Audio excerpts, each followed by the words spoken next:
Assalamualaikum warahmatullahi wabarakatuh.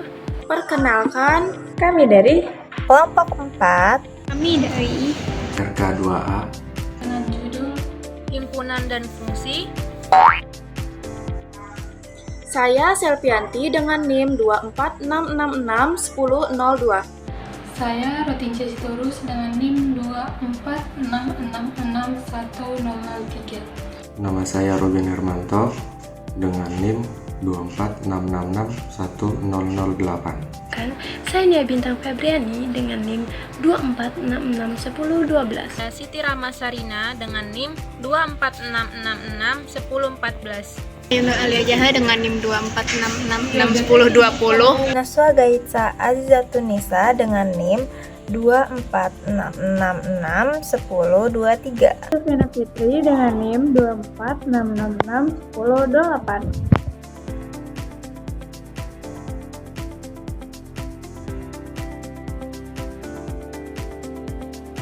Himpunan adalah kumpulan objek-objek tertentu yang tercakup dalam satu kesatuan dengan keterangan yang jelas. Himpunan ini dikatakan mengandung elemen-elemennya. Untuk menyatakan suatu himpunan, kita menggunakan huruf kapital, sedangkan untuk menyatakan anggotanya, kita menggunakan huruf kecil. Notasi cara menyatakan himpunan. Untuk menyatakan atau menuliskan himpunan, terdapat beberapa cara umum yang digunakan, yaitu yang pertama ada notasi tabulasi atau roster method. Notasi tabulasi menyatakan himpunan dengan menuliskan seluruh anggota himpunan secara eksplisit di antara tanda kurung kerawang. Setiap anggota dipisahkan oleh koma. Contohnya yaitu contoh 1, ada himpunan huruf vokal dalam alfabet Latin, yaitu himpunan A yang terdiri dari A, E, I, O, U. Dan contoh selanjutnya ada himpunan bilangan ganjil yang kurang dari 10, yaitu himpunan B terdiri dari 1, 3, 5, 7, 9. Notasi ini cocok digunakan untuk himpunan dengan jumlah elemen terbatas dan mudah dituliskan. Yang kedua, ada notasi deskriptif atau descriptive method. Dalam notasi ini, himpunan dinyatakan dengan deskripsi atau keterangan sifat umum yang dimiliki oleh setiap elemen dalam himpunan tersebut. Biasanya digunakan ketika anggota himpunan terlalu banyak atau tidak praktis untuk dituliskan satu persatu. Contohnya yaitu yang pertama ada himpunan huruf vokal dalam alfabet, yaitu himpunan A adalah himpunan dari semua X, di mana X adalah huruf vokal. Yang kedua ada himpunan bilangan asli yang kurang dari 10, yaitu himpunan B adalah himpunan dari semua X, di mana X adalah bilangan asli yang kurang dari 10. Yang ketiga ada notasi pembentuk himpunan atau set builder notation.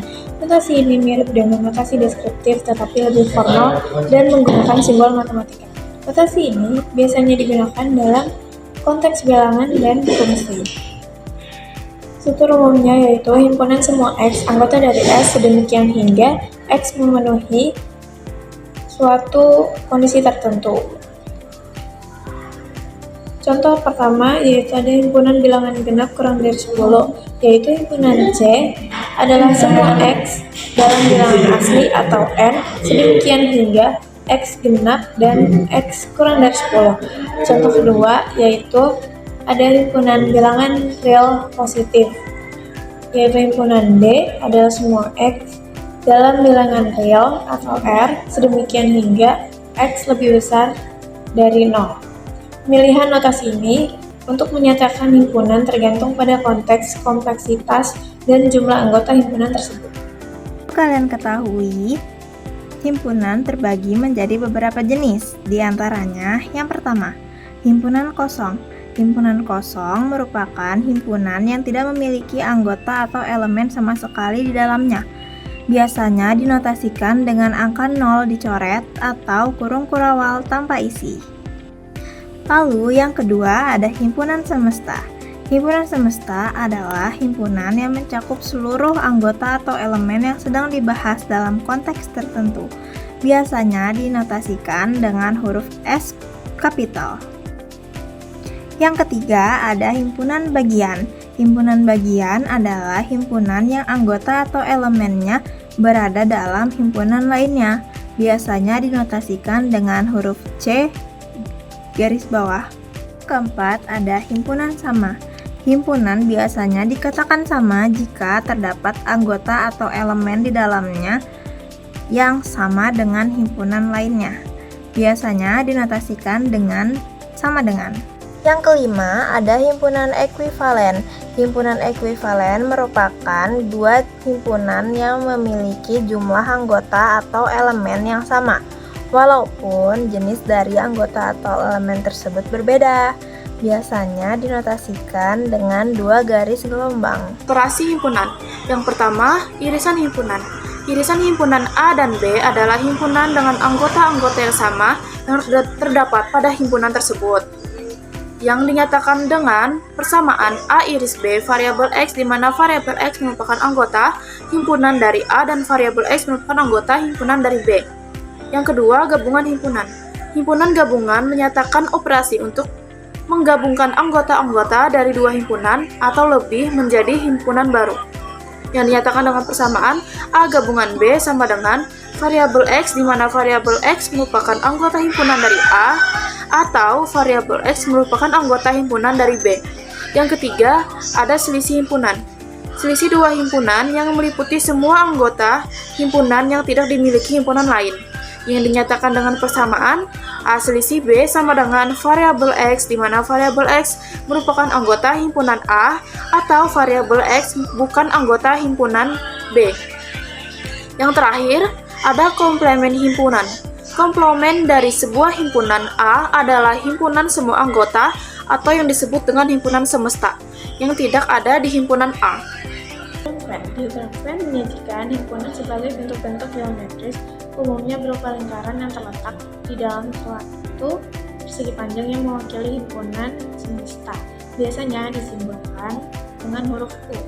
Contohnya, misalkan V adalah himpunan huruf vokal dalam alfabet bahasa Inggris. V sama dengan A, I, U, E, O. Jika U adalah himpunan semua huruf vokal dalam alfabet Inggris atau A sampai Z, maka diagram Venn-nya dapat digambarkan dengan lingkaran yang berisi elemen V di dalam persegi panjang yang mewakili U. Yang pertama, diketahui himpunan A sama dengan 2, 4, 6, 8. Dan soalnya yang pertama 6 bagian dari A. Jawabannya ya, karena 6 adalah anggota dari A. Yang kedua, 5 anggota dari A. Tidak, karena 5 tidak ada di dalam anggota himpunan A.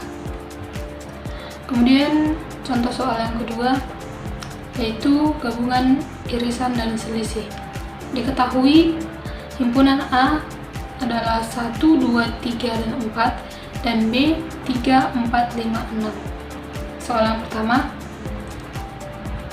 A gabung B sama dengan jadi 1, 2, 3, 4, 5, dan 6. Kemudian soal yang kedua, A iris B. Apa yang ada di A dan apa yang ada di B.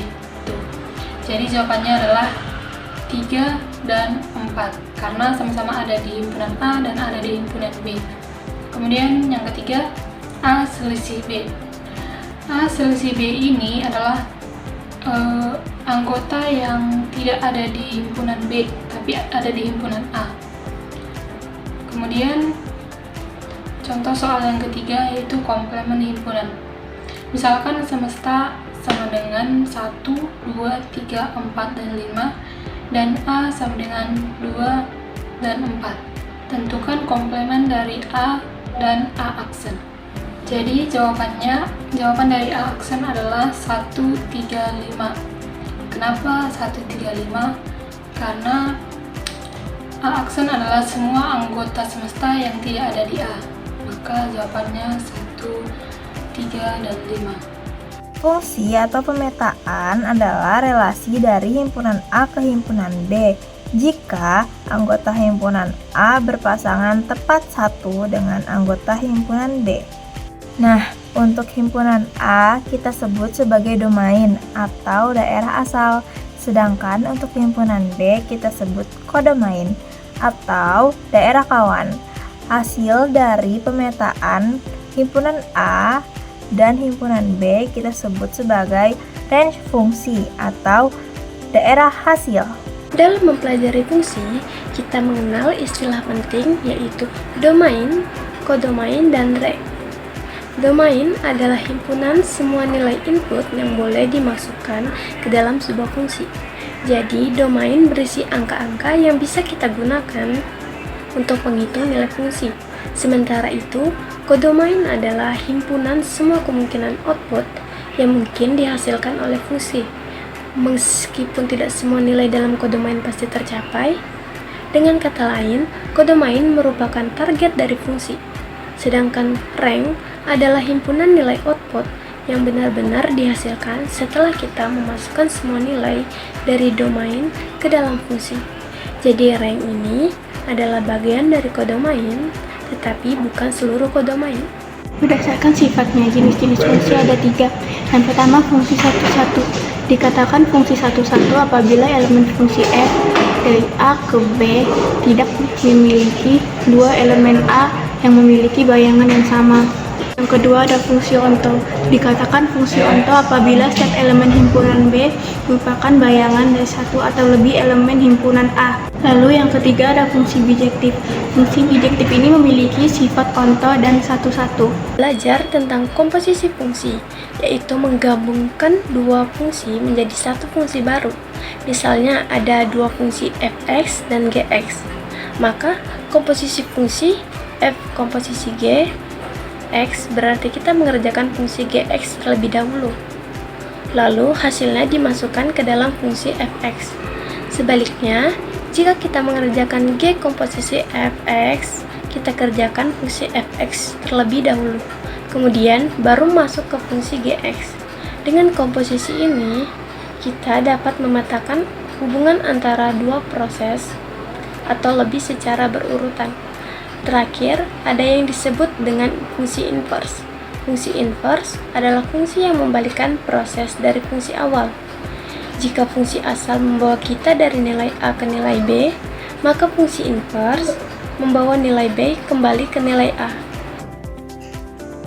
Ada soal jika diketahui dua fungsi yaitu f dalam kurung x sama dengan 2x kurang 1 dan g dalam kurung x sama dengan x kuadrat ditambah 3. Tentukan f komposisi g dari x.